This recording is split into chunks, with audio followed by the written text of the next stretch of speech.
In search of wild America, we celebrate those courageous individuals who boldly choose to define their own unique paths to find success and happiness. In search of wild America, in search of wildamerica.com. Welcome to the In Search of Wild America podcast. In this interview with Doug Owen, senior editor of Blacklisted News and host of the Blacklisted Radio podcast, we cover topics like you don't have to have an opinion, thinking is a good thing, blind faith has pros and cons, and embedded systems don't belong in the brain. We also give a special shout out to all the closet Trump voters. Doug Owen posts the best of the best stories from a much deeper context than the mainstream media ignorance trough. We talk about Doug's unshakable optimism about the future. Few have a grasp on American politics, the global elite, and geopolitics like Doug. In this interview, we get into how Doug maintains his positive and truly hopeful stance in the face of so much to the counter. Something about Doug that always stands out in his podcast, Blacklisted Radio, and in his news site, Blacklisted News, is nothing is as simple as a soundbite or a bumper sticker if actually thought about. My interpretation of Doug's mission is, think, damn it. And we turn to our guest tonight, Doug Owen of Blacklisted News. Doug, how you doing? Good, man. Thank you so much for having me on the show. It's great to be here and to finally make this work. We've been trying for a few days now to kind of coordinate around my sickness, your time schedule, your internet, and all of the other things that we have to face on a day-to-day basis here on planet Earth. So it's good to be with you, sir. Oh, yes, it's good to be with you, too. And so you have Blacklisted News, and I guess you are on the list now of Russian propaganda sites, and I'm just wondering, when did the Russians approach you with their dastardly plans to infiltrate Blacklisted News? Well, I think it was sometime after the love affair between Vladimir Putin, Donald Trump, or as he calls him, Trumpa, and Steven Seagal. And I think they had some kind of menage a trois and decided to work with a very interesting, vast group of Jesuits and other Catholics that kind of formed this united front against Hillary Clinton. And once those plans were laid out, it was just a matter of time before RT and some of these other Russian media outlets got into the alternative media, came in with lots of rubles, and I was just waiting to use Blacklisted News. Even though I've been the senior editor for over 10 years, it was at this time that I decided to work with Putin, work with the Kremlin in this propagation of anti-Hillary media, and that's how it all really began. So you weren't used as a pawn. You weren't fooled at all. I mean, you knew full well, and you were into it. I mean, yeah. Well, absolutely. I get it. I mean, after I saw what happened in the Ukraine and how organic and loving these protesters were, I mean, I felt almost obligated to join in with the cause for an anti-globalization, Russian-driven, nationalistic approach to countering U.S. propaganda. Did you get paid in vodka? Vodka? It's not vodka. It's vodka. And yes, vodka. Bathtubs full. We got my wife and I a vast amount of irradiated berries from the Chernobyl region. Those are very, they're still listed as organic. Absolutely true. So we got berries. We got vodka. There's a lot of benefits for working with Putininsky. Well, I mean, is it true that Putin himself arrived at your front door? And if so, was he shirtless and riding a horse? I mean, that like piece of, Russian metal, I couldn't say no to that either. No. That's just domestic propaganda for the Russian people. They're kind of simpletons, and he's their Rambo. And so, no, Vladimir Putin had a Rolls Royce. He was, I think, drinking maybe blood or something like that. He's definitely a very dark, evil man. And he knows judo. So we actually met during a wrestling match, and with myself and Steven Seagal and Joe Arpaio.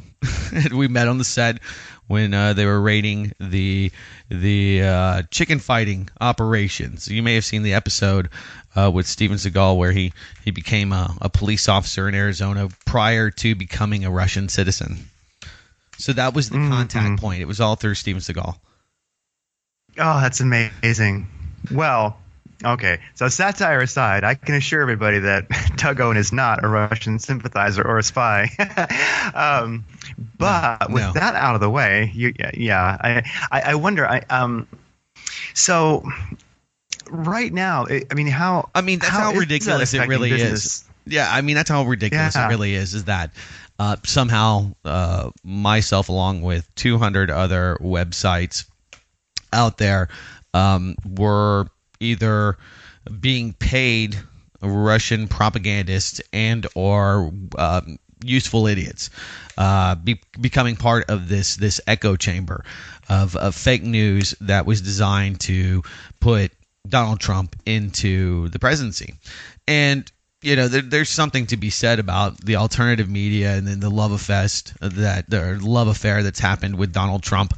And there's plenty of websites that have and alternative media hosts that are all in on Donald Trump. And so we're definitely an outlier in that regard. Personally, I'm not a big fan of Vladimir Putin. I think he's an autocrat. When you look at what the Russian government is doing, recently, just a couple days ago, signed off on this internet security doctrine, which is basically like a Chinese style Great Firewall.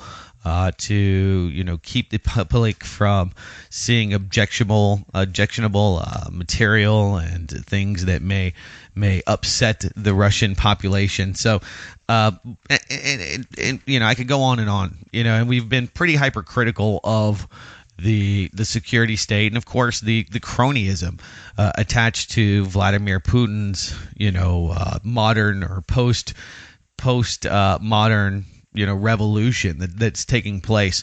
And so we're really highly critical of U.S. foreign policy at the same time, highly critical of Hillary Clinton. And I think that's where really the crux is that people that posted some of the videos showing Hillary Clinton falling, that is being regurgitated. Almost, it almost seems like a mainstream media, CIA talking point to say that is fake news. And the fact that she had walking pneumonia, the media scolded her for lying about that to the media. They were personally invested in the Hillary Clinton campaign. Not to mention, almost all U.S. mainstream media was pushing for Hillary Clinton, and now the Donald Trump win has justified so many to now focus on why. How could everybody be so wrong? And the consensus in the mainstream media that's trying its best to be somewhat relevant today, and they're becoming less and less relevant, are pointing at fake news stories that were more popular than real news stories. And of course, what's happening with Pizzagate. I don't know if you really want to talk about it, but Pizzagate's become a big talking point. So if you don't know the background, it's pretty easy to find. But the nutshell is that during eating babies. Well, there's some of that, maybe, probably not. The Podesta leaks that were released by WikiLeaks, they had some pretty interesting email correspondence between John Podesta and this artist that had. She's a spirit cooker. She's an artist, and they have some kind of weird ritual, and I don't know what they do there, but he's got some pretty creepy art. And a lot of internet sleuths started seeing these code words being used in some of these emails. And if you read the emails for yourself, it does seem like there is some kind of code being expressed with topics, or terms like hot dog, pizza sauce, and like people leftovers. Yeah. Well, I don't know how much you've read into it, but a little bit. So that there might be something happening there. Well, anyway, this has all become a focus on this DC area pizza place called Comet Ping Pong.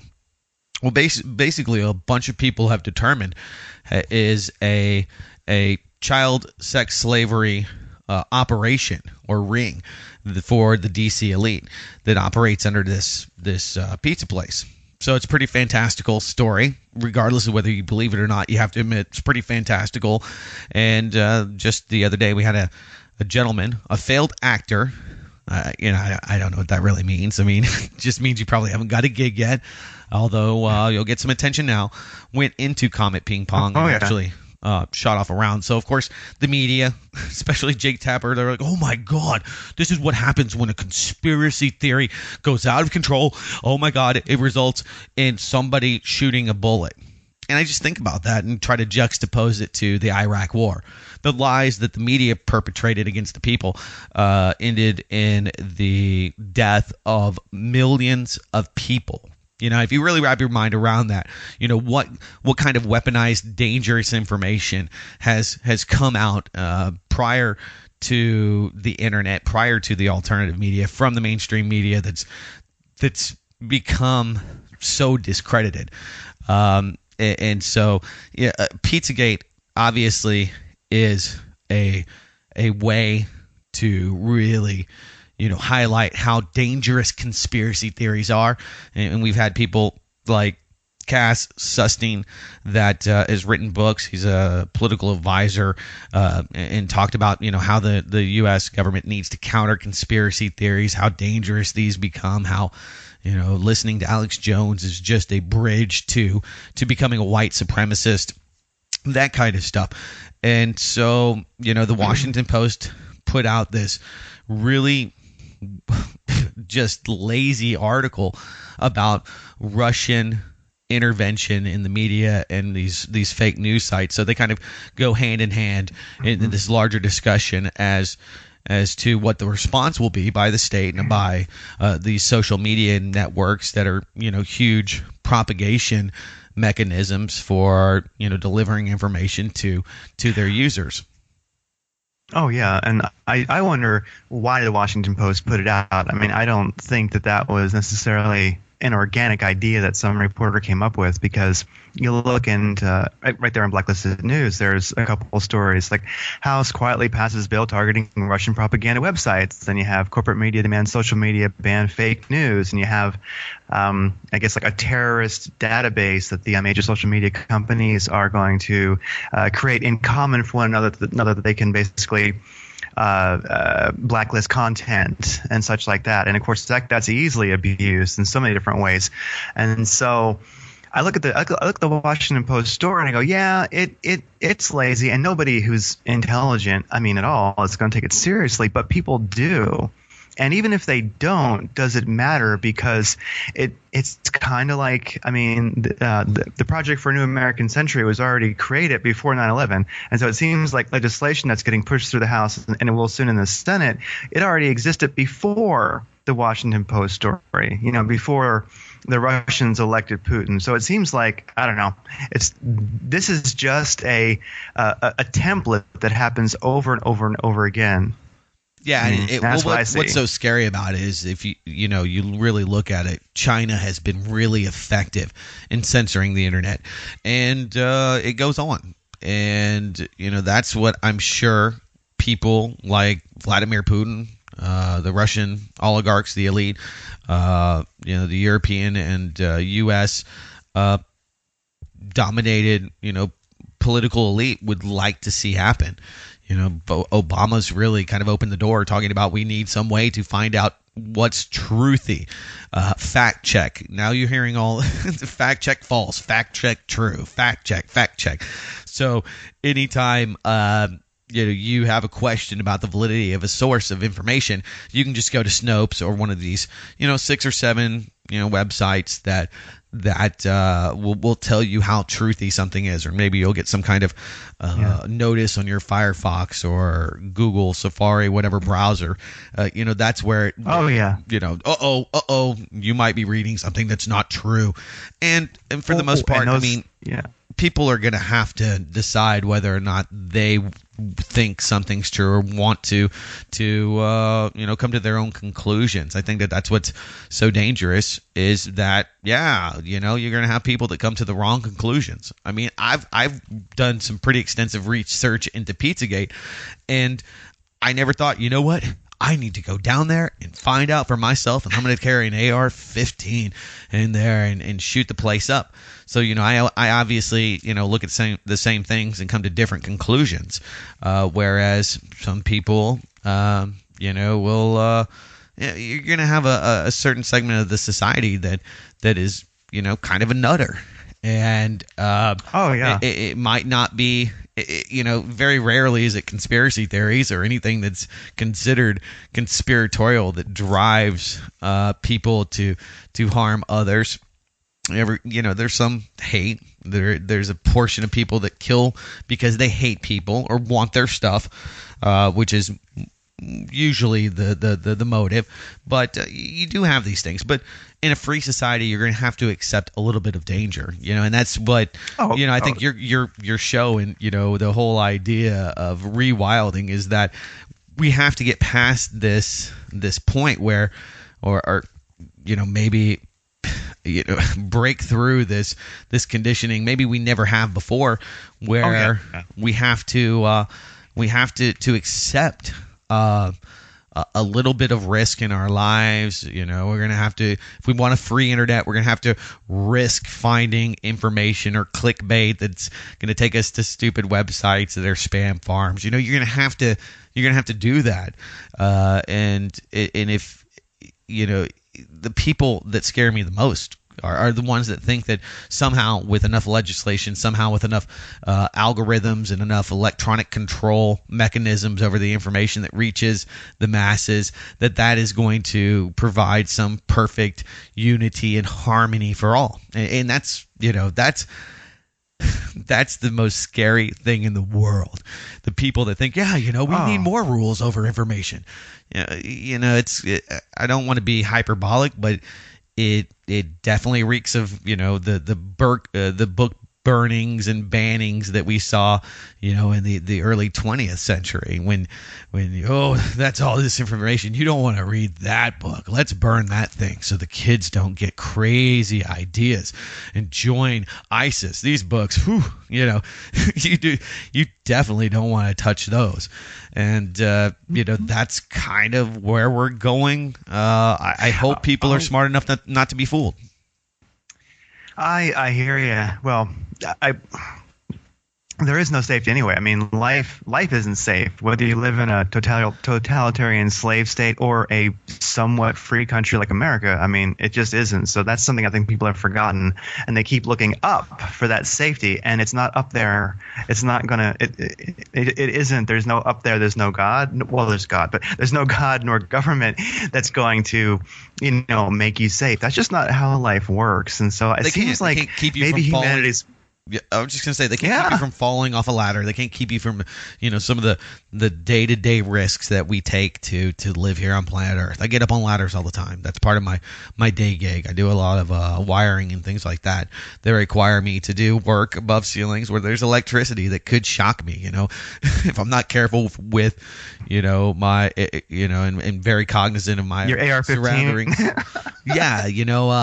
I may die. Some metal. I've been shocked before. I could get electrocuted.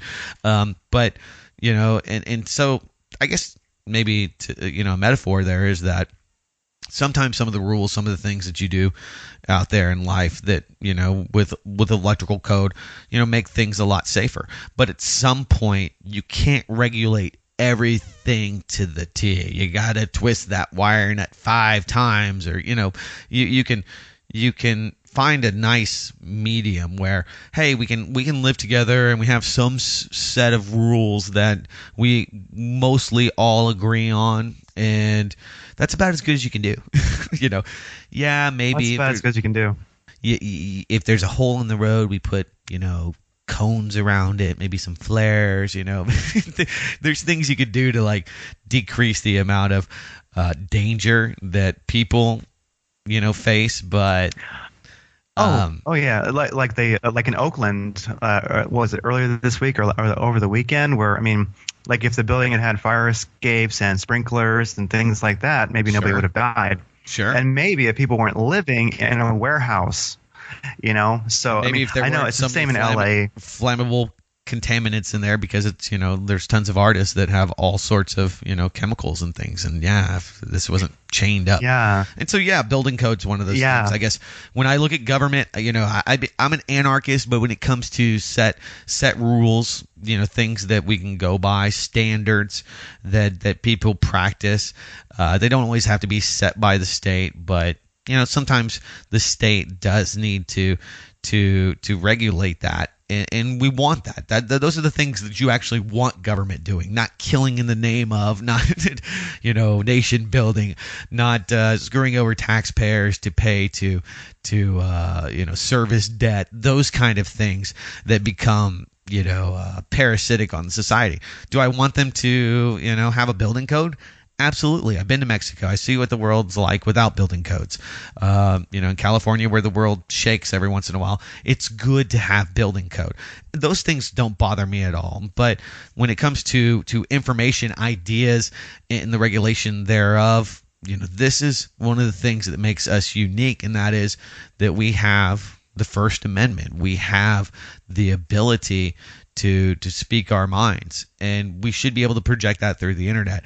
And there's going to be people that don't like that, and there's going to be people that want to push their beliefs, their truths more than others, and to create some kind of control mechanism to prove or to control what is proven. This is scientific. Oh, yeah. This is scientific, and it's proven. And to think otherwise, you believe in flat Earth, Pizzagate, and other, crazy conspiracy theories. And it's a way to. I mean, not. It seems that it used to be really easy to laugh off the alternative media or laugh off this counter narrative that's being pushed by people like myself. It's really easy to laugh off, critical analysis of geopolitics until it actually affects the election. And that's why I think that we're seeing this kind of crescendo and control, and not just in this country. I mean, it's happening in Russia and Europe as well. Germany especially has new legislation. There's over 48 private agencies or different government agencies that will get to see the browser history of every British citizen. So we're seeing this total clampdown in the name of keeping us safe from terrorism. And that is going to ultimately, right now, I mean, you were, I think, alluding to a question, how much is being on the proper not blacklist affecting me today? I don't see any effect whatsoever. I as far as I know, my tweets are still going out, and my Facebook posts are still being automated. They have the clown filter where it lets you see, you think you've posted something, but you really haven't, or a majority of those people that are following you may not see it. They can always lie about how many people see your activity. But to me, that's why, I've never been a huge fan of, I'm not a fan of all of social or centralized social activity. The reason everybody goes to Facebook is because everybody's going to Facebook. So, where do you find your friends? Old people, that you used to know. You find them on Facebook. If they're out there, they're on Facebook, and or maybe Twitter. Yeah, and they find you too. Blah. Yeah. Right. So that's why. So that has become it's the biggest social platform in the West. is Facebook. And as long as the majority of people, Facebook has two dilemmas. One is that they want to keep users interactive with their site. They want to keep them happy. And one of the things that they've done or they've found that's really effective is just, putting people into their own bullshit system of reconfirming bias. If you don't believe in global warming, you're going to find tons of stuff that doesn't believe in global warming, and that keeps you there and keeps you happy because you're seeing politics and things that you like, whether it's whatever political spectrum. You can kind of create this little network around yourself of like-minded people that have these certain viewpoints. And so people don't get exposed to counter viewpoints. They don't hear the counter arguments. They just get into these fighting matches. Global warming is a perfect example. Of something that has become sacrosanct. To question it is to question science itself. And if you even want to engage in a debate, not even about the science or the reality of temperature increases due to carbon dioxide, CO2 emissions, whatever. But just to say, hey, Al Gore is a scumbag and he's stealing a lot of money, or he's, just using this as a platform as he flies around on his private jet to soak billionaires and people, companies, and kind of extort them, which is kind of, shady. How much of that may be true doesn't matter, but if you have that opinion, which I do, about Al Gore being kind of crappy and his fear mongering, if there's not going to be snow in 2013, your children will never see another winter if you don't give money, and we don't have global carbon taxes and all the rest, all of the pre-positioned solutions to global warming, then somehow you're a quack nut. And it's like, well, regardless of that, because I'm not a scientist, I don't know everything. I know that my weatherman can't predict what's happening 7 days from now, so I don't know how much you can predict that this is the hottest day in the world when we weren't predicting the hottest day in the world or monitoring the hottest day in the world in 10,000 BC. Beyond that, I have a lot of skepticism about the people involved and the solutions. Because more importantly than all of that is, okay, well, if that's the problem, what is the solution? What's going to be your solution? Same thing with, ISIS and this manufactured, state-sponsored terrorism that's happening, and non-state-sponsored terrorism, Qatar and in Saudi Arabia funding terrorists and the like, or freedom fighters as they see them. It's all about perspective. What is your solution? Oh, we're going to clamp down. We're going to create some kind of internet filter so people, can't see what you say about Al Gore because it hurts his feelings, number one. Okay, you can't hurt his feelings. And number two, whatever you're saying is so dangerous, it's going to undo everything, and then people are going to be dumb, and then we're going to have an apocalypse that is going to be manifested by man himself. You're like, well, geez, okay, here we are today. We're kind of right back there, where if you buy that, then I don't know what to say. I mean, that is. Oh yeah. That is going to be. Yeah, I see the division on. I mean, I'm not a big Facebooker, but I see the division just on Facebook alone, where for the first time I've ever seen is where people are kind of losing friends and parting ways. I mean, the America or the world, it's so divided right now that it seems like people who do become a little bit aware of there being something behind the MSM, that maybe that's not the word of God. I mean, if you just would say about global warming that maybe you might say, I don't know enough to have an opinion. It's not really a passion for me, but I hear so much vitriol and hatred and spite on both sides. I know. Really, neither sounds that good to me, and I don't. And how about this? I'm not going to go with what you're saying. I said it to people like, I'm not going to buy that it exists or not. It's not a passion for me. I don't know. I have other passions. It would seem like it would take several lifetimes of intense study to even have a half-assed maybe idea. So you know what? I don't care. it's not that I don't care, but but what could you do about it? You know, I recycle. I don't. I don't use Aquanet. I don't try to. I don't have a large carbon footprint. You know, I compost. Yeah, I'm pretty organic and crunchy. You know, so well, you have to pay more. You have to pay more. We have to pay taxes. We have to give up sovereignty. We have to allow the United Nations to take control of the coal plants or whatever crazy idea. Cans. Right. We need automated trash cans with RFID readers and robots and whatever they need. Yeah. Because you just, especially in my business, the news business, I just see all these crazy ideas come out of politics, and I'm hypercritical of them because sometimes I come up with these really wacky ideas. I'm like, oh man, this seems like such a stupidly easy idea to fix this problem.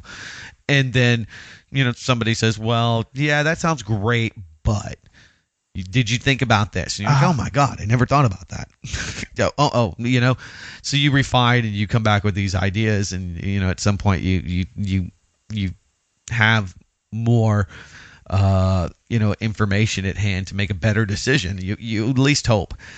And you see that come out of government. Okay, well, we're just the nonsensical stuff that is actually intended to be a bridge and divide. And when it comes to trans issues, trans bathroom issues, if you look at the percentage of the population, less than 1% of the population is transgender or identifies as transgender, or at least enough to think that they want to identify to, I guess, pollsters. I don't even know how they come up with that idea, but you'd say 1 out of 100 people, might be a guy that, biologically in certain areas that wants or believes that they're a woman. And that, okay. So if you dress up like a woman, I imagine they were probably already using female restrooms, and probably somebody might say, oh, that's weird, because people look at other people if they have a funny haircut or if they're just weird, odd looking, and think that they're weird. And you're like, okay, that's kind of weird. And it's probably not a big deal at all. It's not a big deal.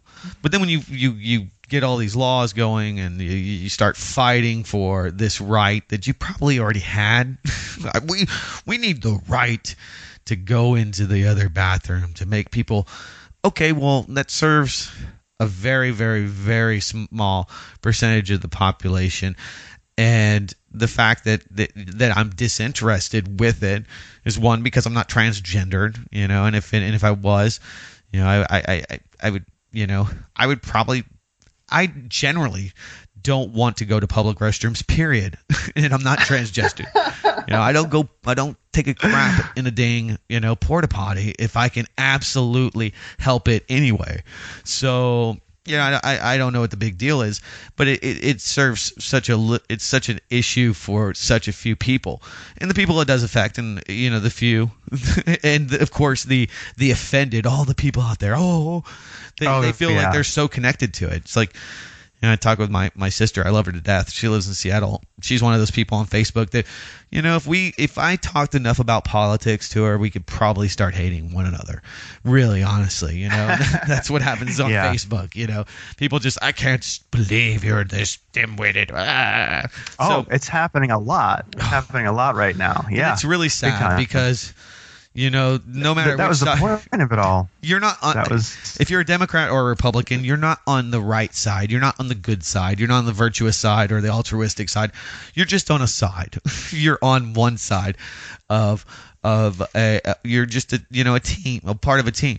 And I could see it, it doesn't surprise me. I mean, I see people that could, lose friendships over sports. And you think, how asinine is that? Oh, yeah. Over your sports team. Oh, yeah. But it's really the exact same thing. It's really the exact same thing, where you've picked one team because you like a few of the things that they say, or some of the people that are part of that, or somehow you're benefiting from it, and that's why you like that team. Oh, it's no different. I mean, like, if you look at the let's say a conservative versus a liberal, and they're arguing politics, like what causes crime. You'll have your liberal will say, well, it's socioeconomic disparity. You'll have your conservative will say, no, it's a lack of character and good parenting. And it's just like it's a beautiful argument that neither can ever win. They're both kind of right. And it's just everything is a wedge issue. Everything is a wedge issue, I think. Everything. So it's like I see Facebook just like exploding these days because people don't realize that, hey, if you're a liberal or a Republican, a conservative, you're just one side of a wedge issue. That's it. You don't really have an opinion as much as you think you do. You probably don't. Yeah, I mean, and I make most of my, opinions based on the information that I've found. But it's okay not to have an opinion on things. And I think that that's something that's so funny that people, you have to have an opinion. Well, I just don't. I don't necessarily have an opinion on it. When it comes to abortion, I'm not a woman.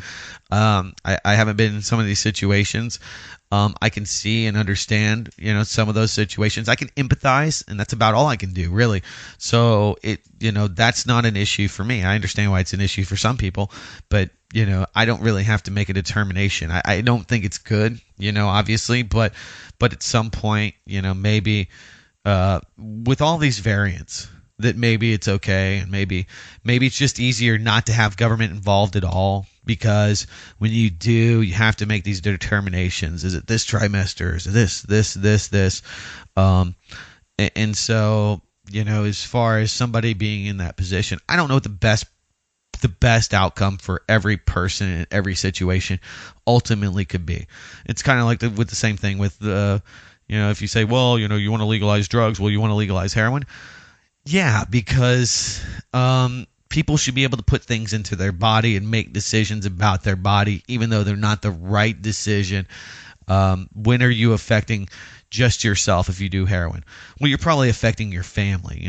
People are like, well, you're not hurting anybody. Well, maybe you are. Maybe you're hurting your parents. Maybe you're hurting your children. Maybe you're hurting your wife, your spouse. You may be hurting 10, 15 other people besides yourself. So during an abortion, how many people you may be hurting this potential life or current life form that's inside of you.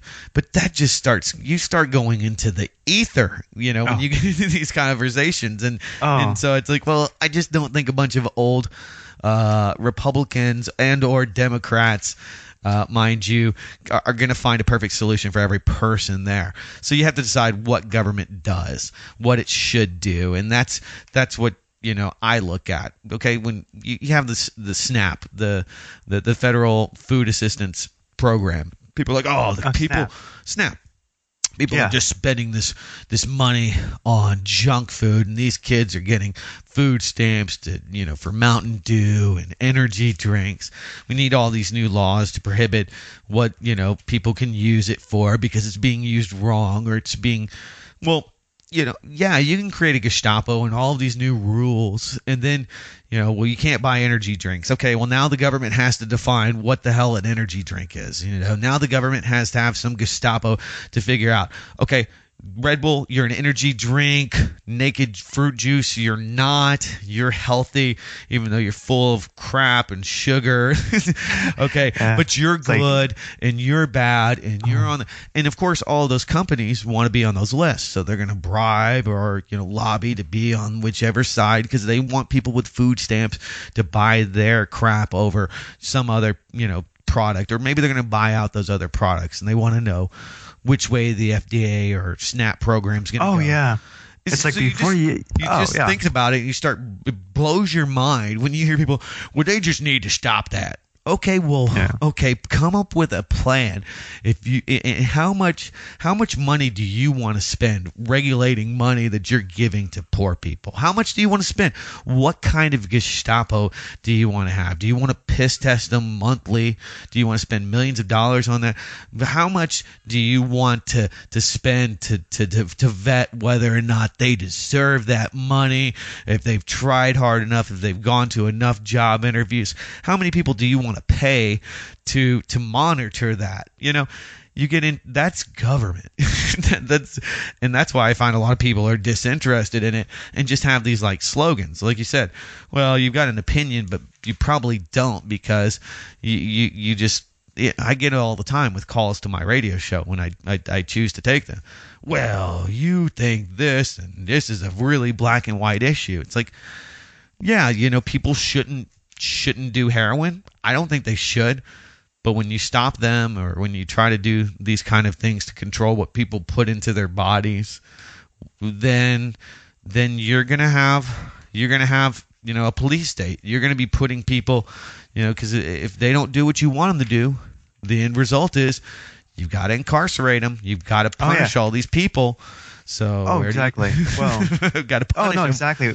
Yeah, well, that's the thing. If a really fun exercise to do with people, if you're at the cafe, the wine bar, whatever, if you're out and about, or you have friends over for a dinner party, and it may turn violent, maybe don't do it at home, but something you can do, a great exercise is, hey, how would you fix some of these problems in the world, let's say like homelessness, if you couldn't use laws and the violence of the state?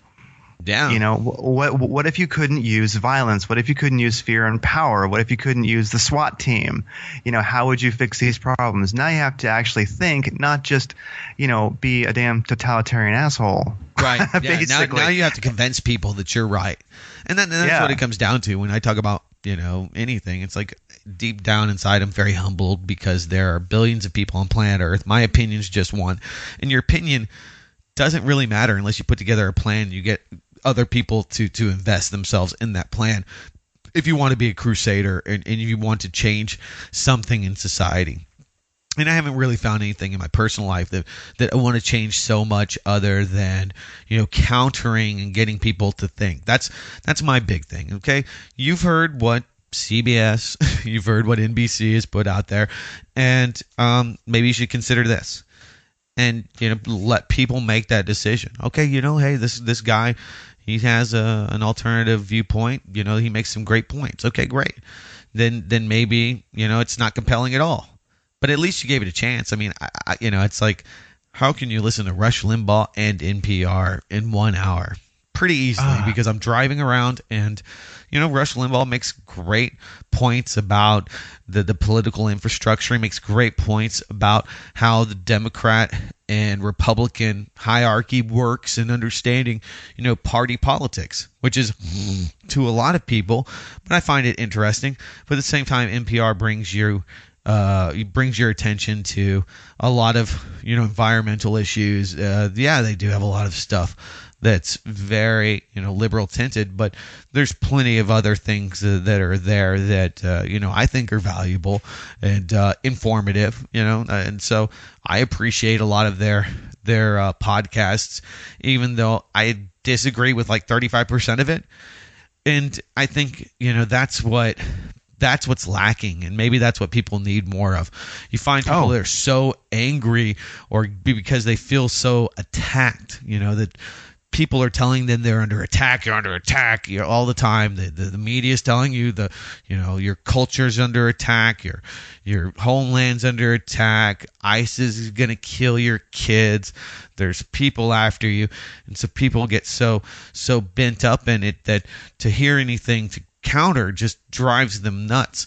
And I think that to really evolve or to even get into these kind of conversations, you have to be willing to listen and to engage in discourse. And that's hard, that for a lot of people. It's frustrating for me sometimes listening to people, but that just have these embedded ideas and beliefs that sometimes are just emotionally based.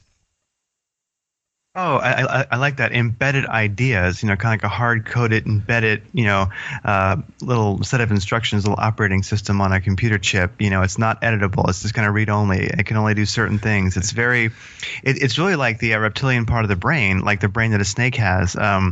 If you look at like those arguments and having that kind of an opinion, that like wedge issue based opinion, it's that. So if you ever watch a snake, it's funny. If you watch reptiles, they can be quite enlightening, where they'll fight off like a bird from coming and getting their eggs, but this like other type of bird comes and eats the eggs right in front of it, and it just looks at it and just all the eggs get eaten. Then it slithers off, because it didn't have the programming to know to like defend its eggs from this other kind of bird that it had never experienced before. And I think that's one of the issues. Like, I think embedded systems is a great word for a lot of people's political views or worldviews. Just an embedded kind of reptilian system, this basic like reactionary programming to certain events, to certain buzzwords. But, what happens when they hear something or a question gets asked them that doesn't fit into their embedded system? They just can't, they can't process it. They can't deal with it. Well, you see it with religion. I mean, there's lots of people get angry. There's lots of people that are Christian simply because their parents were Christian. They were raised Christian, and that's fine if you're Christian. And that's that. I was raised Methodist, and at the point where I was going to become a member of the church, I said, I'm still kind of on the fence, and I enjoyed all of the parables, the proverbs, the singing. I enjoyed all of the stories and the metaphors and the life lessons that you get from the Bible. I really do. I mean, because you learn about how tax collectors are the bad guys. The state is the people that you got to watch out for. They're coming for you. The tax collectors, like Zacchaeus. There's a lot of great things that you can glean from the Bible. I mean, lots of great stories. King Solomon, all of these people that play in all of. From David and Goliath. I mean, I appreciate all these stories. How accurate are some of them? I think some are probably more accurate than others, just like most things that have been, passed down for thousands of years and translated through lots of Bibles. So, I'm not anti-Christian, but I'm critical of those that the book itself, as far as the interpretations and how literal or metaphorical people take those. And so, but you'll find people that believe in a God, that believe in something that they've never seen, that they can never prove, that has intervened in their life. And basically, ultimately, it becomes, blind faith that is real. And it can even, that belief, empower them to do such great things around the world, to do things in their communities. I mean, churches do great works all over this country. My father-in-law, when his house burnt down a few years back in a forest fire that happened in Bastrop County, just outside of Austin, the Mennonites came and helped him saw down all these trees, clear his land. He had a couple acres out there, and they were there. They were there before FEMA. They were there before the government. They were willing to help, and they wanted nothing in return.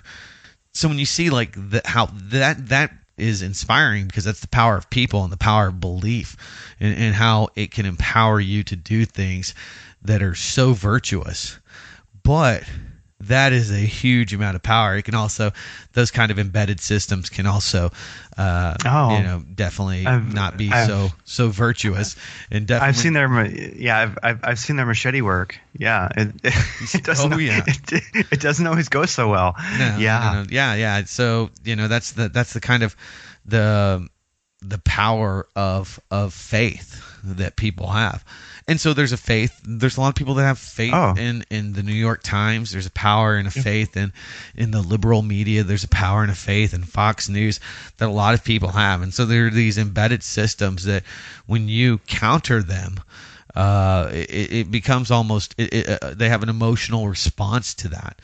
So, I think that being slightly passive aggressive with my thoughts and, just kind of I just kind of counterpunch when it comes to politics and my day-to-day life. And I think I do that with the site. If you want to know what I'm thinking, that's really why I created Blacklisted News in the first place, was that, when I got out of the military in 2001, got out of the Navy, and I was really somebody who was caught up in a lot of cognitive dissonance. That's where you kind of have these parallel opposing views in your mind. I saw a lot of what was happening in the military, and the virtuosity was lacking, and that it was really business. We're out here protecting oil wells in the middle of the Adriatic. This is to support the stock market, to support U.S. interest, allies. I mean, I understand the business point of it, but not everything that we were doing was great. Not everything that happened in Kosovo with the bombing of the people there, and the ousting of Milosevic was very honorable. And when I found that when you questioned the U.S. military, when you talked with people, they found they had this indoctrination or this faith, this emotional response. And so, we really got out of when I got out of the military, I became more and more politically aware, more interested in politics and where my tax dollars were going. And I realized, there's just not a lot of, especially in the early 2000s, not a lot of online content that was countering the media. You knew that there was a lot more happening out there, that there was even, AP, Reuters, mainstream media outlets that were reporting on really interesting things that I thought was really important, that were just not part of your 5 o'clock news bite. You just weren't hearing a lot of discussion of it. So, I built Blacklisted News as a way to kind of, highlight news that I thought was interesting, that I wanted to share with my friends and family. Hey, check this out. It was kind of a repository for news articles and stories that I had found, kind of in a almost hobbyish manner, that I thought were worth later discussion with, the people that were close to my family and friends. And now that, just became more and more people found Blacklisted News, and the rest is kind of history as far as, people that are the information network that supports us. All the people that give us tips, that send all sorts of news bites, feeds to us. Definitely a question I have is like, what's a day in the life of like running Blacklisted News? So we know kind of why you started it, kind of know your history before, and so it seems like you didn't start it initially as anything other than just kind of a notepad where you were keeping stuff, like articles that you thought were interesting. They kind of got behind the MSM. Of course, a lot of them are just articles that were, in some cases created by the mainstream media, but they were good. And so did it surprise you when it started getting, organic traffic that wasn't just your friends and family? And like, what's a day in the life look like running it? And also, I'd ask one more question is, if it did pay all the bills, would you do it full time, or would doing Blacklisted News full time really not be fulfilling? Wow, yeah. Well, I guess it is somewhat surprising, because so many people did find it, and in a short amount of time, we were able to really kind of grab a huge niche of readers that were, I guess, more conspiracy tinted. We do have a lot of stuff that is definitely, we were talking about Pizzagate. I mean, the Franklin files, the Franklin cover up, that is mainstream news. There are elite pedophile rings. Just look at people like Gary Glitter, and I'm trying to think of his name now. He's just a horrific person. The BBC star. He had a kids show. Anyway, just this horrific guy, and the constant deluge of news about these cover-ups at the BBC, knowing and embedding these different pedophiles that has gone on, the police cover-ups. So there's definitely a huge story happening there. But it's uncomfortable. A lot of people don't want to talk about it and where it leads to people in government. I mean, we saw this Anderson Cooper, MSN 360 or Anderson Cooper 360 interview a few years ago, talking about how the Department of Defense and the Pentagon had so many people inside of it accessing child pornography, that it was creating this huge security risk. So these stories are not crazy or conspiratorial. They're just very controversial, and they shake and rattle people at the core. They rattle me at the core. And so there are people out there that remember these stories, that remember Boys Town, what happened, the Reagan Bush male prostitute ring, that the male prostitutes. So there's lots of people that have been kind of aware of what's happening and only being talked about in I guess the conspiracy genre. Yeah. If you like, the alternative media is kind of what that morphed into, and now there's some other, I guess, divisions in the alternative media, which you have the alt-right, if that really is a thing. You have the alt-right. Oh, yeah. And I guess it is. I mean, you see people that are proudly displaying and using that terminology. Maybe people like, Alex Jones now fall into that. But for me, it's a pretty big organization in that there's a lot of contributing writers. Kurt Nimmo writes for us. We have a couple other paid writers that publish news on blacklistednews.com. As a senior editor, I have to, review and come up with, different topics or different news items that we want to cover. So some of the journalistic, I guess, direction has to come from me. I have to deal with a lot of overhead, but the majority of my day is looking at news feeds and trying to figure out what is the most interesting and pertinent, informative stuff that we can put out on the website on a daily basis. It not only garners interest from our readers, but is, as George Orwell said, the news business, or journalism rather, is publishing stuff that people do not want you to, and anything else is really just public relations. And so that's what we do. If I look at it, if it's something, and beyond that, I mean, we do have a lot of stuff that's interesting and more scientific stuff that I find of personal interest. And maybe that's the recipe for success. I still drive 90% of the news on a daily basis. I still hand pick it daily. I don't pay people in India to figure out what we're going to post on the website or have some kind of algorithm. It is, hand-picked, hand-choiced articles that we publish, and I still do that. And I spend about 4 to 5 hours a day publishing news and looking at news, reading news, doing some of the other things that we do to kind of, prep the weekly podcast that I was unable to do this week because I've just been so under the weather. But so that garners at least 10, 15, 20 minutes a day for the Sunday 1 hour show. So I mean, I would say about 4 to 6 hours a day actually on the site. And I think that it's probably pretty much a full work day for most people. You take your hour lunch, you work a little bit before and after, and you have a few breaks there in between. But it's definitely a full-time business. Would I ever completely just do that as a sole source of income?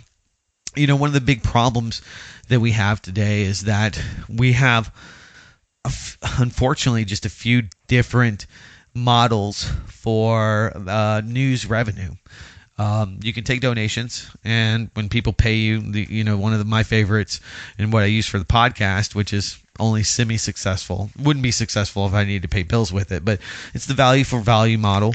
That's one that I have taken from the Adam Curry and John Dvorak over at the No Agenda podcast. And that's where, if you value the show or you value the content, you value the information, you contribute.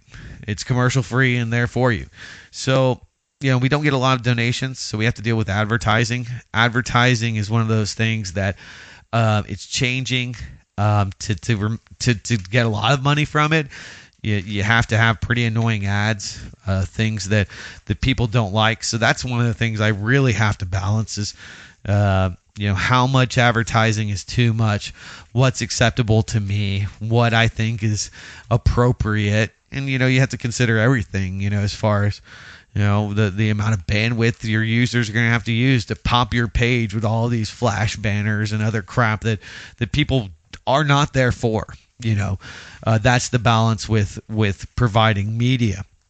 You have really successful journalistic operations like Financial Times, one of the few that actually have a firewall, and they charge people a weekly, a daily, a monthly fee, annual fee for their content. But you really have to create a lot of valuable content and have not only maybe even hundreds of thousands, but millions of readers to make that somewhat valuable and monetizable. I'm out with the overhead. They probably had the Financial Times. They're one of the few sites. The Wall Street Journal also does that. So I guess my long answer to whether or not it's, there's just not enough revenue that I can generate and feel good about and balance to be able to provide for myself and my wife and 2 kids currently. I think that a lot of people that do, you see alternative media, not just people that run websites, but people that are trying to make a livelihood out of it become pretty bitter pretty quickly.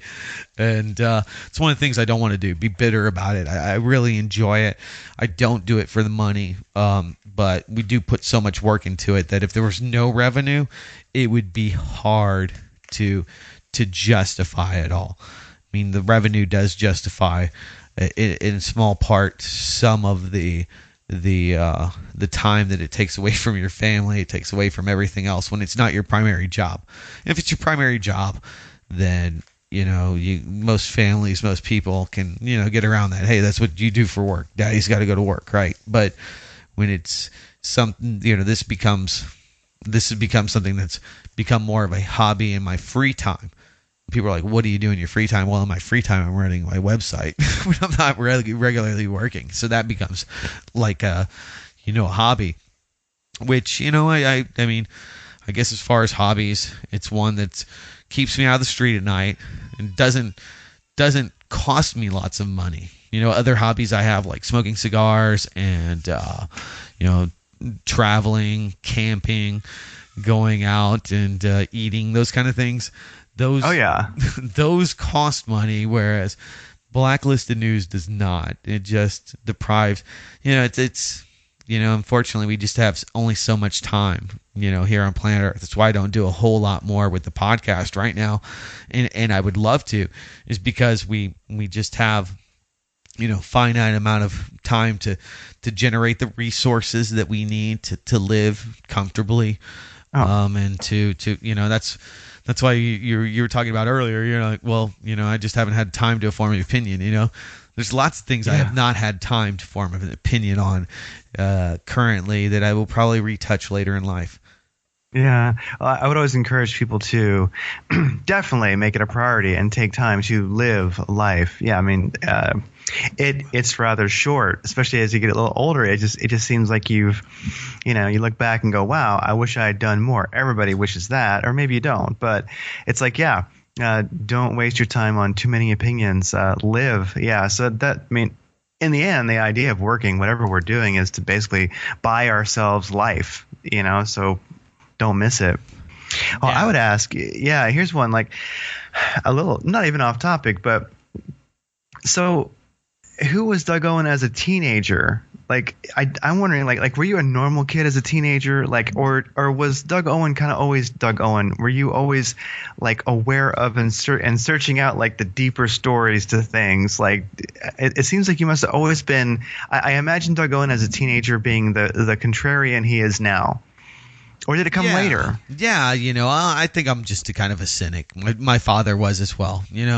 I'd be, watching some commercial on TV. He's like, yeah, you're a sucker. Don't be a sucker.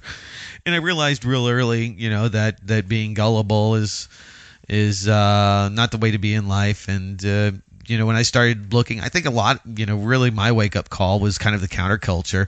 I saw people being put in jail for smoking pot, and I thought, how ridiculous is that? It's a plant, and, regardless of whether or not you do it, it's just, it seems so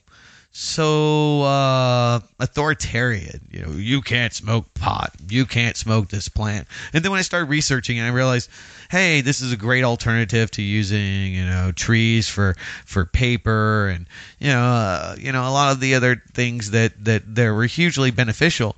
That was one of the many things that I think that when I was a teenager that made me think, maybe the state's not always things aren't always the way they are because it's the best or that it's the most fair. They're the way that they are because they're not. Because it's not the fairest, because people do have agendas. Things are like this because we didn't have a lot of information, and that people weren't kind of gullible, that people were easily manipulated, and a lot of that I think was watching like 1920s pro-war propaganda movies. I had a couple of history teachers that really touched upon the JFK assassination, that touched upon the aftermath of World War II, and kind of showed me some of those insights into how things have kind of manifested today. And so I think I try to, the cognitive dissonance that I was talking about. Well, I try to put all of that behind me and get very patriotic and be behind the American flag and do something for my country and try to learn how to be more patriotic. And that's why I joined the military. It's why I joined the Navy, because I wanted to find a trade, a skill, to learn things, to travel the world, and to do something that I thought people would be proud of, because it symbolized something that was really, really good. Because you always hear about, you see the Love Fest, that today's December 7th. Marks the anniversary of Pearl Harbor, the attack on Pearl Harbor, and this outpouring, this religious love for people in the military. And so I said, well, I want to be part of something good. I'm looking for, something good to do in my life, and maybe I should do that. And so, but being there, I started, kind of questioning a lot of these things once again, because I'd always, had these parallel or countering opinions and questions about the validity of religion and the validity of the state and the validity of the laws that were being put on people or lorded over the people, and the validity of those people that were in jail. So I think ultimately my father taught me to be a skeptic. He taught me to watch out for charlatans, and that those charlatans are also in government. Those charlatans are also, your mayor. Those charlatans are also people out there, and that people will take you on a ride. We'd go to carnivals when I was a kid, and he would say, the carnies, you got to watch out for these guys. This is all rigged. All these games, these are all rigged, and they're designed to suck your money. And that really stuck with me. And that's kind of the way I view the government. It's a big carnival. It's a big show. It's got lights. It's got stuff to distract you on TV. It's got all sorts of cool stuff, and there's music in the background. But at the end of the game, at the end of the day, you feel like you're in control of this game, but really it's rigged. It's rigged, and it's designed. And even if you do beat the game, you figure it out. By the time you figured it out, you've spent so much money, and then once you get the prize, you realize, well, I could have just bought this freaking teddy bear that's $2. It's made in China. You realize that you've been taken for a ride, and I guess that's okay sometimes, as long as you're enjoying yourself. But it's kind of it's definitely an analogy for what it is to get into politics and into kind of the discourse of modern day life here on planet Earth, is that you kind of have to deal with those things, that you have to see through it. And so that's how I was. I was very skeptical, and I still am. So you went to the carnival, and there was some of those nice games you can play there at the carnival, and there was this clown standing behind one of the booths, and he's like, hey, throw these darts at these balloons, and you'll win this prize, and you kind of looked at it, and you watch other people And it just seemed like somehow this whole thing was rigged where you couldn't win. And so Doug Owen just didn't even bother.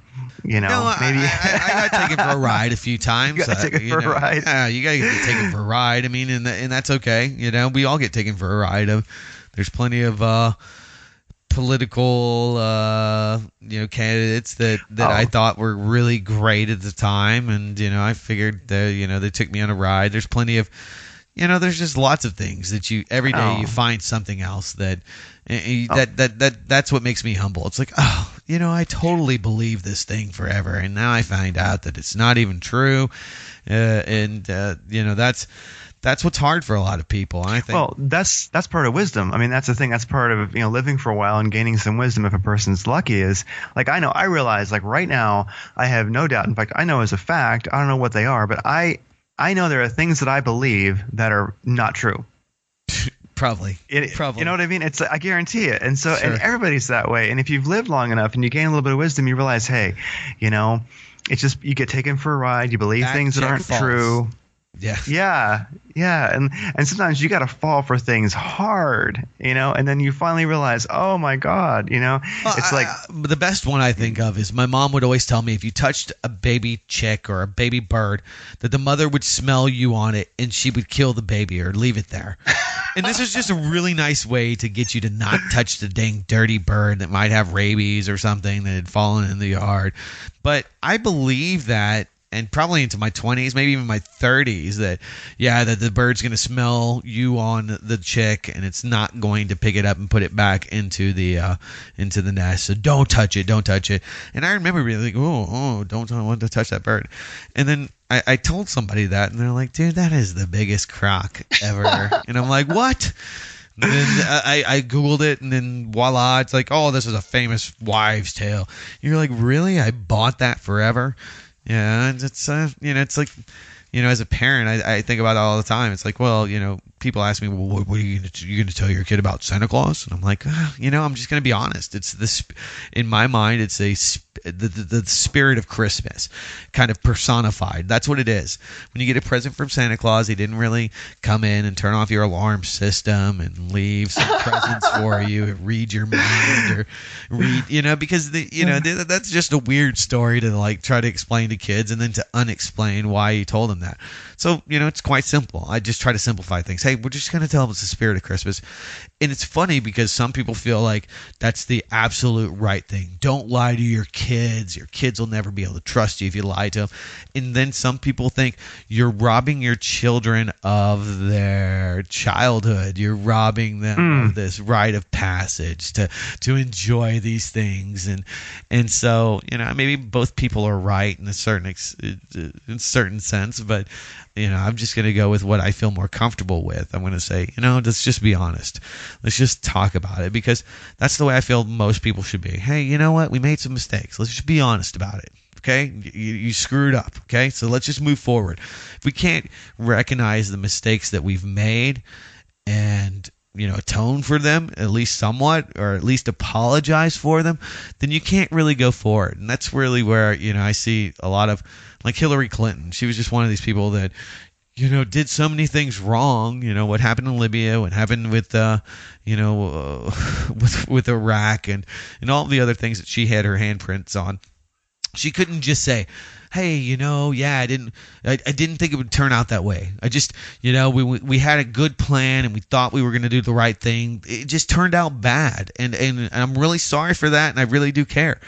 If I would have heard that from somebody like her, then, I would be, she's human. I understand. But it's when people, just cannot accept that they've ever made this mistake. Well, never. That's being a narcissist. Never. Yeah. Well, that's like narcissistic personality disorder, which I think most politicians have. I mean, so I don't know if they have empathy. We demand it. We demand that they are like these sacrosanct, perfect people that have never made it, and if they've ever done anything wrong. The problem is, or I guess the one thing you can say about the Trump presidency is that people said, you can say nasty things and it's fine. Okay, yeah, you can do things in your past, and we're going to forgive those things because we just hate this lady so much.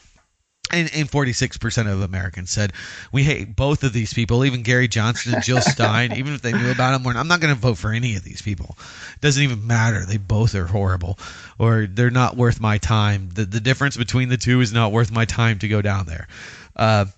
So, the people are, I think, starting to try to get away from that, because we have I think collectively we have this unreasonable expectation for a godlike savior to be in government. And you find these people that that are perfect. They've never done anything wrong. There's no pictures of them ever partying or drinking in high school. They never smoked pot. They never had premarital sex. They never did anything weird when they were in the Boy Scouts with another boy. They never did anything ever that was kind of somewhat weird. And that's weird, that you think that, this guy's never done anything, never has a history of ever having fun. I'm going to elect him to be my representative.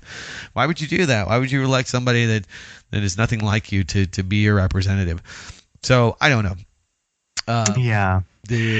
The expectations seem to be a little bit, but people have said, hey, you know what? We're gonna accept this guy, Donald Trump, and even though he's orange and he's got a weird hairdo that looks like a crazy spin around toupee thing, and he's got an obvious hot trophy wife from not the United States. I don't know where she's from. Sounds like she's from the Eastern Bloc somewhere, a Slovakia or something. And he's got two pretentious rich kids, but you know what? This is still better than Hillary Clinton and Bill Clinton. We're gonna just go with this guy. That's kind of revolutionary. That enough millions of people would say, this guy, I don't know. He seems like we might be better off going with this guy who's a reality TV star than we will with Hillary Clinton. I understand that viewpoint. It's tough because, I wonder. So it seems like during the election cycle, there was lots of propaganda, disinformation, distraction like crazy. And now that Trump is president, I mean, definitely he was not the mainstream media's pick. Yet. Okay, so he's not president yet. Maybe maybe like California will break off and they'll recount all the states, whatever. So possibly, but I look at it like if Texas hasn't had the balls to secede, California definitely will not. So I don't even worry about it. Okay, good. But it's gonna break off into the ocean anyway. Yeah, and then it'll and arguably be a good or bad thing in both. But no. Oh, just kidding. No, anyway, if it broke off slowly and everyone could run, maybe it'd be better. But anyway, so I wonder, you have time for mass exodus and everybody can run to the other side, or just hang out there and just live it up. There you go. There'd be a lot more oceanfront real estate if you think about it. Just new oceanfront real estate, right. Yeah. I do wonder, so do you think with all the vitriol, with all the extreme mainstream media bantering about Trump, and yet he still won, it does show how out of touch the mainstream media is. I've kind of realized maybe their power is waning a little bit because, man, they were behind Hillary to such an extent and Trump won. And it just makes me wonder, do you think that they pushed people too far? People are tired of giving everybody a trophy, and they're starting to see some of the results of these I hate to say it, but people like myself and this Generation X that have, kind of bought into the, I don't know, competition's bad, that we don't want capitalism, that we want some kind of, equity for all, that somehow the government's going to give us this equity. And people are starting to see that. They're starting to say, well, things aren't really equal, some people win, some people lose, and life isn't fair. Life isn't fair. And, some people get a better hand in life and some people don't. Some people are great looking. You're a hot woman. Okay. You have a lot better potential than a fat, ugly woman. If you have a lisp, it's harder than if you don't have a lisp to get jobs in radio. There's things that are, they're inherent struggles that we all have to deal with. And yeah, it's great to try to embrace diversity. I think, it's great to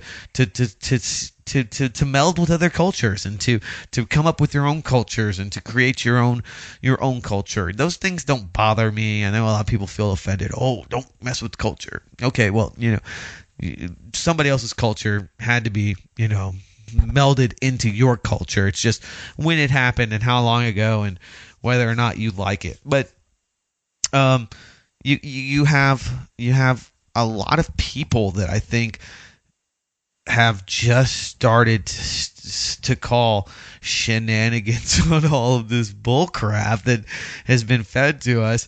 And they're like, those things sound great. And yeah, everybody should get an equal chance. Oh. You should get an equal chance, but we're not all equal. We're not equal. That's why my buddy always says, God didn't create us equal. That's why Cult 45, something, I forget if shouldn't quote him, but basically guns make us all equal. Some of us are taller, stronger, quicker, but a gun is an equalizer when it comes to the battlefield. And that's true. I mean, technology and your smarts, your brain today outweighs maybe your brawn of yesteryear. People could, your physical labor is not valued as much as your mental labor now.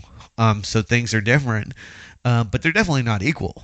Somebody could probably get a lot farther with physical strength, 30, 40 years ago than somebody could today compared to mental strength. And beyond that, even beyond mental strength, maybe it's social skills and your ability to work with people. Those kind of things might be more valuable than and just having a good attitude. Things like that can have a lot more value than even skills, or even, technical skills. So it's why, and I saw some study somewhere, it was about like who men and women find sexy, and one of the sexiest things that women found was actually Dilbert. Scott Adams. Because like in the world that many people live in, Dilbert is he has his crap figured out. He's a survivor. And it's like I'm not really proud of my world if that's the case, but still, ultimately, if life is about survival to some extent, what gives you the best chance at survival, and then past that, what gives you the best chances to thrive and have a great life, and that definitely has changed in the last 50 or 100 or 300 years. Yeah. Big time. Oh, yeah. Definitely. Well, but Dilbert's, a perfect example of somebody that's having to operate in this, office environment and deal with all of these different his boss. He's always pointy hair. Yeah. He's always having to bring him back in from these crazy ideas, and he's playing this role, but he's not getting paid to be really the leader. But he's really the leader. That's but that's the kind of things that you have to transverse in modern day society. And so back to the question I guess at hand was why has there been this rejection? I think it's because people have looked at results. Everything sounds great. You got all these great ideas. You got all these things that sound lovely, like equality for all. But that's not the reality here on planet Earth. We don't have a fair shake. And even if you want, as much as we try, it's still never going to be a society where we don't have people that are winners and losers, and people identify with winners. People want to win. They're tired of losing, and that was something that I think was this general message that so many people really resonated with. We're tired of America being losers, tired of losing these trade wars, tired of losing these military wars, tired of losing the war on education, tired of losing all of these things. We've got to start winning again. And people are like, yes. So were there closet voters for Trump? Because I look at it like absolutely. How many people? I think people. how many people voted for him and didn't tell their families? I think. I mean, plenty. Because number one, it was so unpopular. You didn't want to, people like myself, yourself, probably don't want to tell everybody in your family when you're eating, your turkey dinner and getting that conversation going because you love them and you don't want them to Facebook unfriend you. I joked about it. I said my next door neighbors are really nice black people. The guy works at the Austin airport. I talk to him all the time. His name's JC. He's actually from the same hometown that I'm from, just about 45 minutes from where I live today.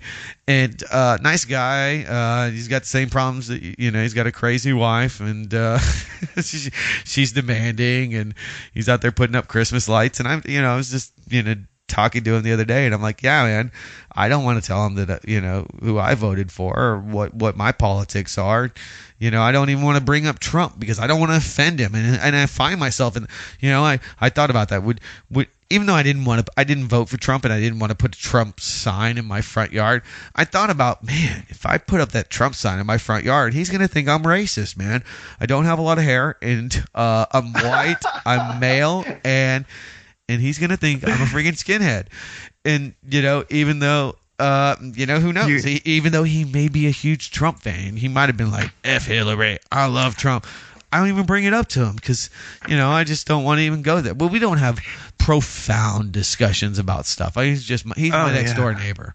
You want your neighbor friendly, but you don't want them there at your house every day. You don't want them too comfortable. So, but I think about those things. I'm sure everybody out there has to be thinking about those things. And lots of people, I think, voted for Trump who would not tell people that they would, and would not tell pollsters and exit pollers or anybody else because they didn't want to be perceived as racist, xenophobic, homophobic, misogynistic. I mean, all the other things that racist, nationalist, isolationist. Yeah. I mean, think about all the ists that are attached to Donald Trump by the mainstream media because you vote for him, that's basically you're condoning the rape of women. I mean, I've heard so many crazy things on the so TV. Much, yeah. It's just, like, really? If you voted for Donald Trump, you're a bigot, and you don't even know you're a bigot, but you're a hidden deep down inside bigot. And let me explain it to you. 15 ways you hate women. If you voted for Donald Trump, you voted for rape and death, and you're like, oh my god, like, really? You sound so serious. Wow. It's like, yeah, let me read you this article from moveon.org. It's like how you're terrible. And if you listen to Trump's speeches, and I did not listen to a lot of them, but I mean, people did send them to me, and I listened to a couple of his, rally speeches, and all the accusations, at least according to the speeches that I've heard, I mean, they're just not there. It's just once again, it's somebody having this opinion. What, like the race riots that he was inciting, and it's like Hitler salutes and everything else that was going on. Yeah, it just is not the case. At least I only probably listened to about 5 of his speeches, and they just I don't know. I mean, they were pretty flaccid, if you ask me. He was just trying to sound like Reagan, and he kind of did, and he pulled it off. So we'll see. We'll see what happens. I don't know. Anybody who got too revved up and like, he's so horrible, and I'm like, well. So the option is a known war criminal, right? I mean, at least Trump hasn't had a chance to be a war criminal yet. It's like, I mean, he may have killed some people. I wouldn't say that he hasn't. He might know where Jimmy Hoffa's buried, but I don't know that he's killed. But we're talking 500,000 dozens. 500,000 children, like Madeleine Albright. Yeah, I mean, like, Trump may have killed maybe a few dozen people, but he's not Henry Kissinger or anything. Oh yeah. Oh my God. Yeah. I mean, he hasn't made a Pinochet mistake. He hasn't. He hasn't gotten kickbacks by the companies that make the cruise missiles. Yeah. Oh yeah. Some people got ripped off with his scammy Trump college or whatever in Florida. And let me tell you this: if you gave your money to Trump college, you deserve to be scammed. You're one of those freaking people we were just talking about that's just gullible. In the end, it was you needed to be scammed by Trump college to figure out, don't give your money to Ponzi schemes and filter salesmen and stuff like that. All these people that I mean, who okay, who drinks Trump wine? If you buy Trump wine, you are you are ridiculous. Who would buy that? Okay, he doesn't even drink, but I'm gonna buy a wine that has his name on it. Okay, I would probably go to some of his golf courses and his Hour. Yeah. well, his resorts. I mean, Yeah. But I'm not going to his freaking college. What were you thinking? We were going to learn the International Trump Institute of Business Technology.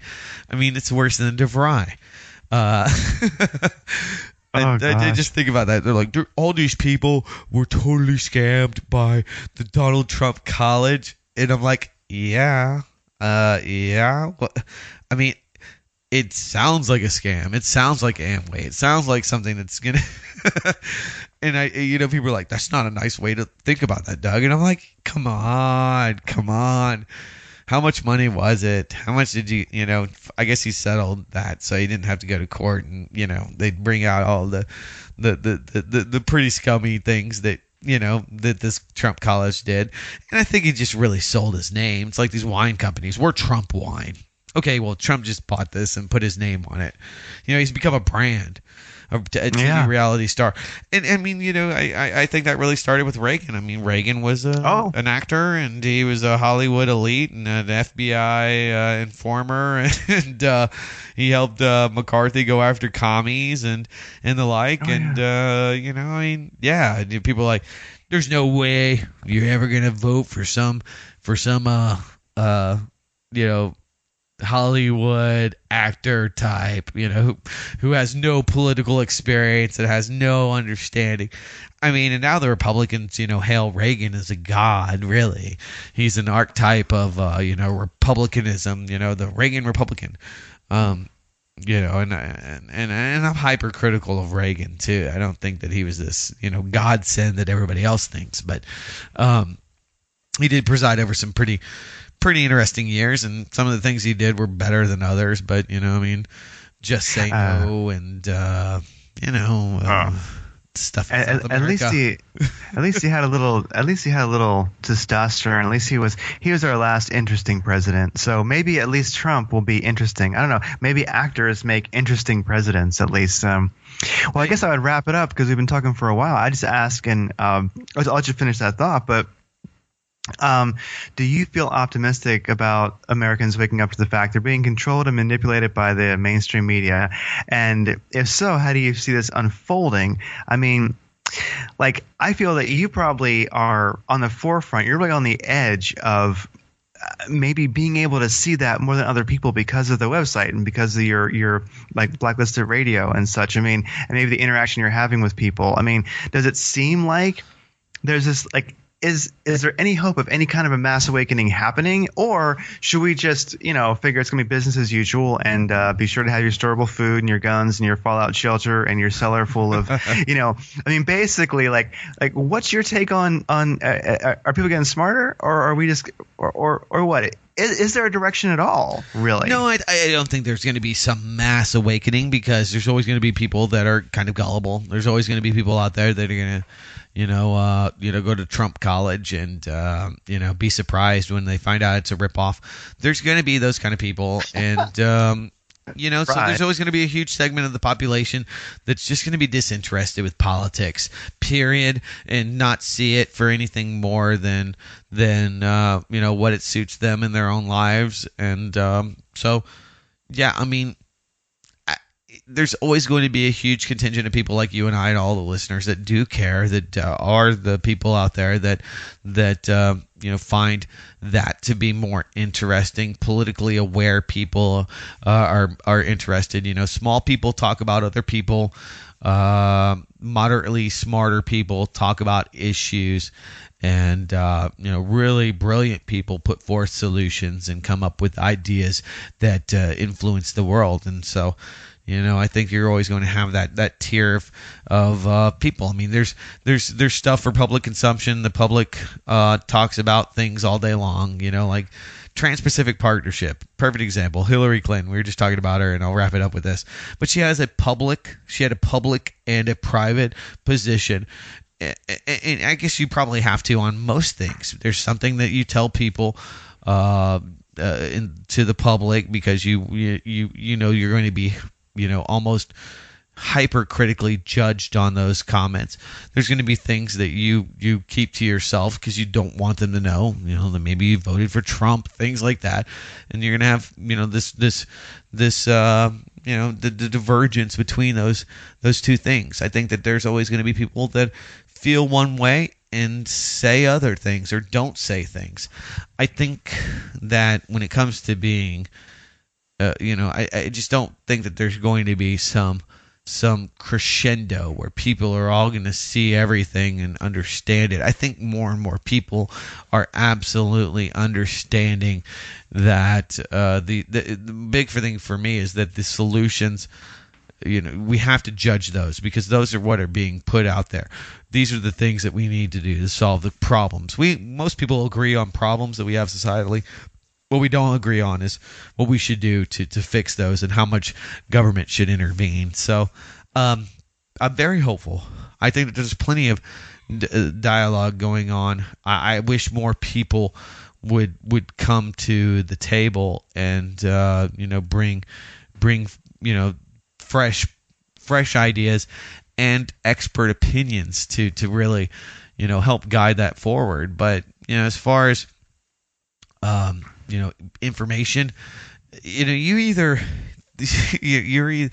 going to take something for a lot of people to be that breaking point where they finally decide that they need a new source, or maybe that they're just not going to buy it anymore. And I think for every person it's something different, something that hits them on an emotional level. For me, it was being in the military, 9/11, 2008, fighting the financial crisis. There's different things that, kind of triggered me to kind of, wake up to different things or different issues that I needed to be aware of. I think that's how it is for most people. So I don't buy that there's going to be some huge moment where everybody's going to be like, whoa, we all see what's going on now. It's going to be a progression, and it's always been that way.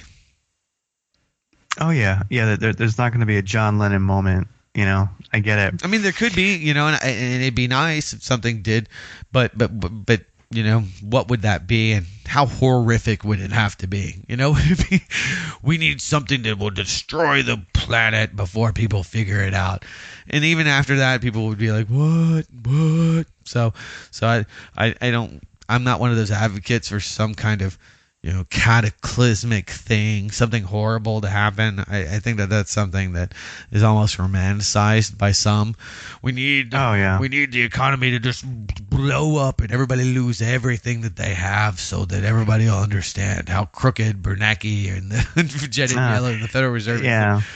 I'd rather not blow everything to pieces just to prove a point, because people. I mean, how many of those people would get the point afterwards? Well, arguably, now, I mean, we're going like way out on a limb here, but for many people, there's an author, Graham Hancock, and like some of his books, like recently, like Fingerprints of the Gods, I think it is. Uh-huh. I mean, he really puts a lot of effort into documenting earth changes, like cataclysms that have happened in the past. Sure. And these are like thousands of years ago, and that humanity has kind of been wiped out, and that in the past, and that we actually don't necessarily know even what year it is. Like a lot of our ideas of of the history that existed actually are false. So I mean, it's some really eclectic and far out reading based on some good science. It's up to people to decide, but I would just say that there is a case to be made that there has been global cataclysms that wiped out humanity, all but a few.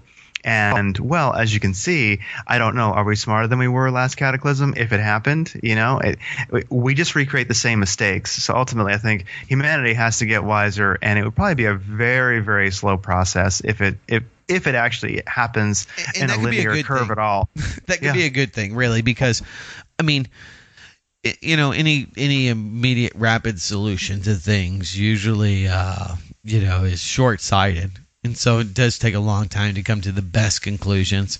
There's so many people like, we can easily fix this. And when you start, we kind of talked about that earlier, start going into into the woods once you start, thinking about what you really have to do to put in place this system that you think will, solve these issues.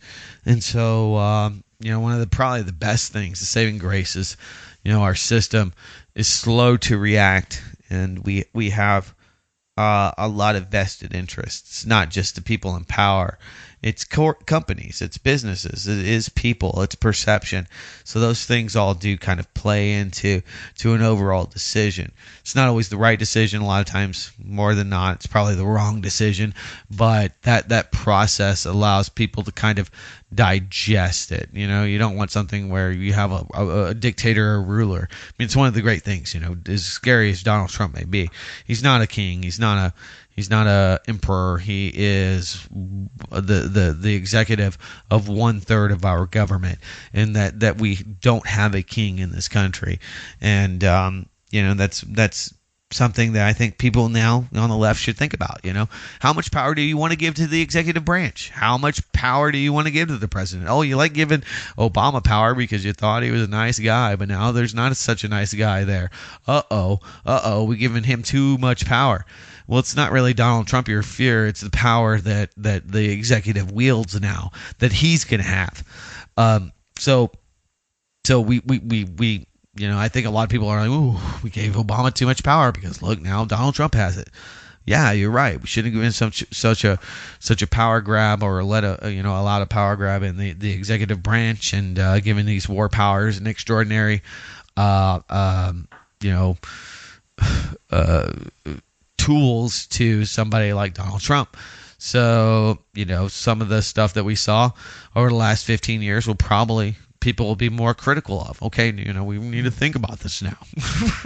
Oh, yeah. We're like, and some of us were saying we need to think about this with George Bush. Well, when Obama comes in, he'll do this. But it doesn't matter if he has all these spying powers because he's a nice guy. Okay, well, yeah. I mean, it's frustrating for a lot of people, including most of the listeners, because it does seem to be such a ebb and flow and a back and forth. But,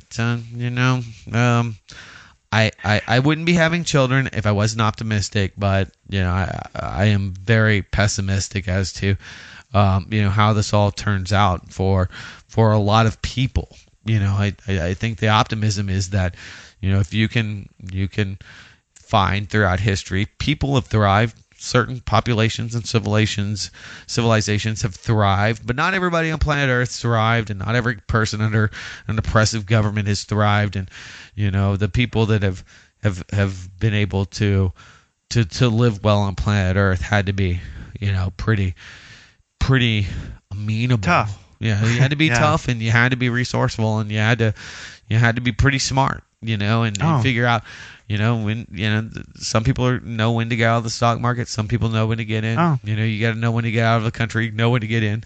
That kind of stuff. It's always been the cunning to me who seem to make it, because like Dan Carlin, Hardcore History, his whole Genghis Khan series, where Genghis Khan and his army would go and wipe out entire cities, and I always thought you didn't see him coming, No, like how many people made a run for it who saw him coming? Those are the people who made it through history. Those are our ancestors. So I mean, some pretty smart people, survived some pretty crazy stuff so that we're here. And I hope that we don't degenerate. I hope we just all get more cunning. That's my hope, basically.